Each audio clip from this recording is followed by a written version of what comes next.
Sometimes when people tend to give me a rendition of my biography, I kind of think sometimes, as young as I am, who are they talking about? Good morning, ladies, gentlemen, and the brothers assembled under the sound of my voice. I would like to first thank the brothers of the Xi Gamma Lambda chapter for this wonderful opportunity, and thank you all for attending. One quick footnote before I begin that I must make you aware of is that I am not your conventional speaker. I refuse to stand here and to talk to myself because the information will not be passed adequately, and we cannot have that. So I won't ask much, but if you do me one favor, one tiny favor, I promise you this will bless your heart. The only thing I ask is that you get involved. Feel free to take notes, as I will be taking plenty of mental ones myself. If you like what you're hearing and you think the information is of quality, feel free to let me know. If you want to say preach black man, you can say preach black man. If you want to say go on sir, just say go on sir. However, if you don't like what you hear, then I'm sorry, but we already have your money, so it's not much you can do. But I would like to begin with an allegory, one that has been passed down through the generations.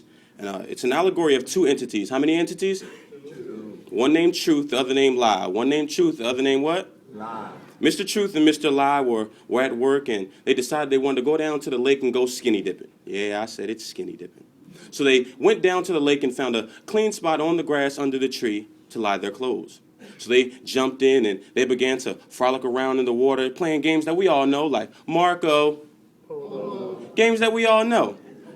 But as it began to become later, Mr. Truth decided, I need to get back to work. It's getting pretty late. And as he turned around, he only came to find that Mr. Lie was gone. He thought nothing of it. He went back to that clean spot on the grass under the tree, only to find that his clothes were gone. Now, Mr. Lie played tricks on Mr. Truth all the time, but this was the final straw. This was the straw that broke the camel's back. He was going to go in town, and he was going to find Mr. Lie. So as he began to trot through the town, rosy red cheeks, both sets, you can imagine that people began to wonder, why is this naked man walking through the streets? So he decided he was going to go to Deception's house because Mr. Lie always hung out with Deception. So he began to knock on the door. Nothing happened. He decided he wanted to be consistent, so he knocked again. Mr. Lie, I know you're in there. The door creaked open only to find that who was there? Mr. Lie. An argument ensued that brought out a multitude of people, and you can only imagine that the conversation went something like this. Mr. Truth said to Mr. Lie, you have my clothes. Mr. Lie said to Mr. Truth, I don't know what you're talking about. I just left a little early. Mr. Truth said to Mr. Lie, you have my clothes. You're wearing them right now. Mr. Lie said to Mr. Truth, I don't know what you're talking about. These have always been my clothes. That day, those townspeople had to make a decision, much like a decision that you all are going to have to make in your lives and right now. Do you believe a lie in truth's clothes, or do you believe the bare, naked truth? Ladies and gentlemen, I'm going to share some things with you that thank you, that will cause me to be transparent about a lot of things in life and about myself. I grew up in North Philadelphia, raised by a grandmother who took on the daunting task of raising 5 boys. I spent the first 5 years of my life in the foster care system and the next 10 years of my life bouncing from home to home of various family members. The next 3 years of my life were spent trying to find the true essence of my being. And when I turned 18, my life took a turn that not even my family anticipated. December 23rd, 2009. I attempted to destroy the very temple in which God built just for me. I took a sheet, wrapped it around my neck, and began to pull until life exited my body with the same intensity as it entered. And God asked me, my son, who taught you to hate yourself? And I sat speechless. To contemplate the reasons in which I didn't deem myself worthy of living, he asked again, my son, who taught you to hate yourself? Childhood toys that held no resemblance to my direct ancestry, television, that tries to convince me that the only way to success is drugs, money, and sex, but I never listened, see. I met this brother, Sharif, And he had to be a gift from God because every time he spoke, his wings grew. And his angelic voice churned in the pit of my stomach with more molten lava than Mount Fuji itself. He warned me about urban street pharmacists, confused with life, selling their false dreams, confusing their whips with the whips of life, snorting coke after coke and then silence. And God began to speak. Words ricocheting off the walls, shattering my very existence. He said, my son, I want you to engage materials that not only look like you, but reflect the morals and ideologies in which you should embody. So take these. This one, his name is Malcolm. Now, although he doesn't play much, he can give one heck of a speech. This one, her name is Harriet, and she can run, swim, and dodge the racist clutch of history without tearing a single piece of fabric. This one, his name is Martin, and he not only captivates your mind, but your body and spirit also. And at that moment, I began to realize that one shouldn't settle for minuscule thoughts, but in fact, dream big. Dream ridiculous dreams never to be told, and take pride in your senseless rants, and never give up on what truly makes you happy. And from a distance, I could hear him faintly, my son, who taught you to hate yourself? I did, my father, and I apologize. And at that moment, he cupped my face into his hands, breathed life into my body, and told me to release my grip, to never give up, and to truly dream big. That brings me to the topic of discussion, this year's theme, marching into the dream of commemoration. As I was putting this together, the word march and commemoration stood out to me. Merriam-Webster defines the word march as something that makes steady progress, and commemoration as something that is intended to honor an important event or person in the past. So essentially, we're honoring those that have marched and Dr. King, who paved the way for individuals such as you and me for the rights we possess. So I must ask, are we really living the dream Dr. King spoke about in the 60s? Mobilizing and rationalizing that which is plaguing our lives, our world, and our communities? It is my firm belief that America is suffering from a condition not foreign to man, a condition that many psychologists refer to as PTSD. We have experienced situations in our lives that have forced us into the firm clutches of complacency. I believe that America is suffering from post-traumatic success disorder. We have allowed ourselves to become complacent with mediocrity and accepted the notion that we still can't get ahead. But I submit to you that in order to get ahead, we must quit looking behind us.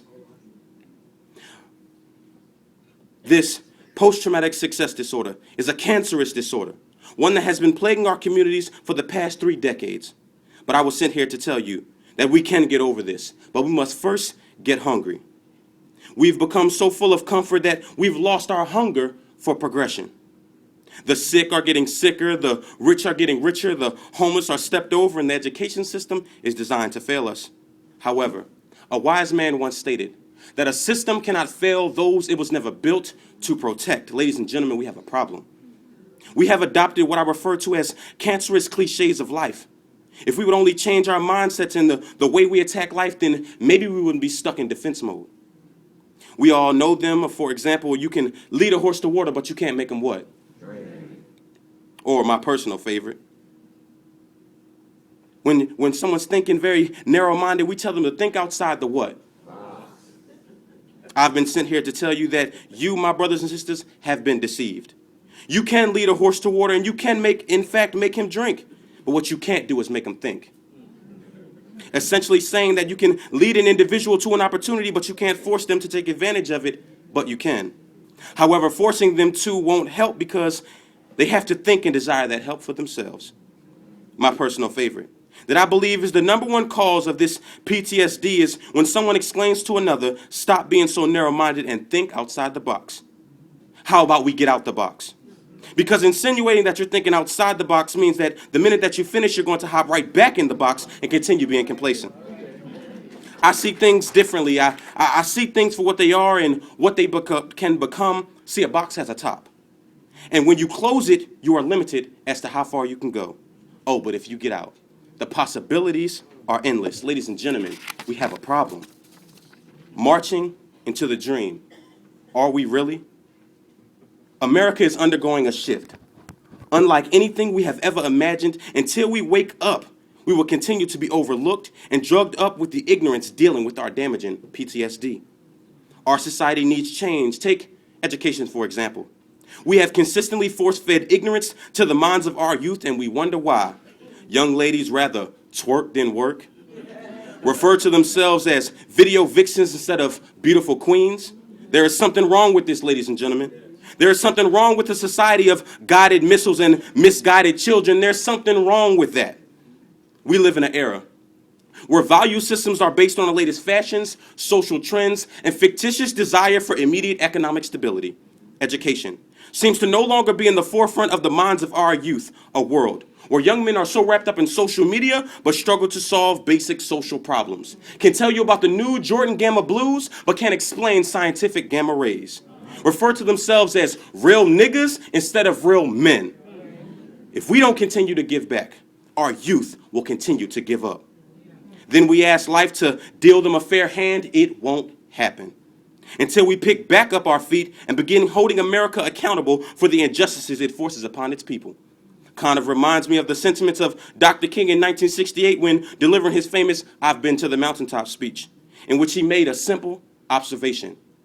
All we say to America is be true to what you said on paper. If I lived in China or even Russia or any totalitarian country, maybe I can understand some of these illegal injunctions. Maybe I can understand the denial of certain basic First Amendment privileges because they hadn't been adopted over there. But somewhere I read of the freedom of assembly. Somewhere I read of the freedom of speech. Somewhere I read of the freedom of press. Somewhere I read that the greatness of America is the right to protest for rights. We need to be more aware of the entities that control our nation to better serve and protect it. We celebrate the life and great works of Dr. King, but turn a blind eye to the injustices he once spoke out against. We live in a nation of silent leaders and loud cries, bright lights and blue skies. Oh, but if we opened our eyes, oh, the things we would see. I recently came across a video of an interview by Prince, and he made a statement that changed my life forever. He said, and I quote, "All I ask for is all of the information. Just tell me the whole story and I'll fill in the blanks." And when it was brought to my attention that there were 8 presidents before George Washington, I immediately became angry because that's not what I was taught. Shortly after, I began to dig and do some research because you will never fully appreciate a good meal unless you dissect its ingredients. We were taught that George Washington was the first president of the United States. However, that was under the current U.S. Constitution. Before the U.S. adopted the current Constitution, we had what was known as the Articles of Confederation. The Continental Congress drafted it in 1777 AD, and it only governed the original 13 states before the American Revolution. It was ratified or signed by the 13 states and colonies in 1781 AD. The Articles only provided for a firm league of friendship in which each of the 13 states willfully retained its sovereignty, freedom, and independence.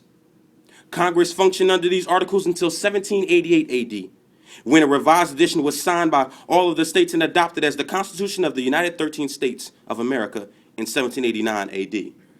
This was when George Washington became president. However, there were 9 previous presidents of the Union, of which John Hanson was the first under the Articles of Confederation. As I move to my conclusion, we can be cured, ladies and gentlemen, but in order to truly cure this post-traumatic success disorder, we must first start by opening our eyes. We must fight and speak out toward that which Dr. King once spoke about. We have a task before us, ladies and gentlemen.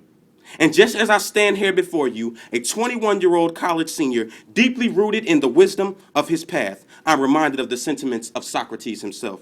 Socrates states that the mark of true intelligence is knowing that we know absolutely nothing. This is the mindset that we should have. Ralph Waldo Emerson contends that our biggest problem isn't learning. It's unlearning and relearning the truth. My brothers and sisters, we have been asleep for far too long. So I must ask the question, when will you wake up? May God bless this sleeping nation, and may God bless the intellectuals to wake it. Thank you.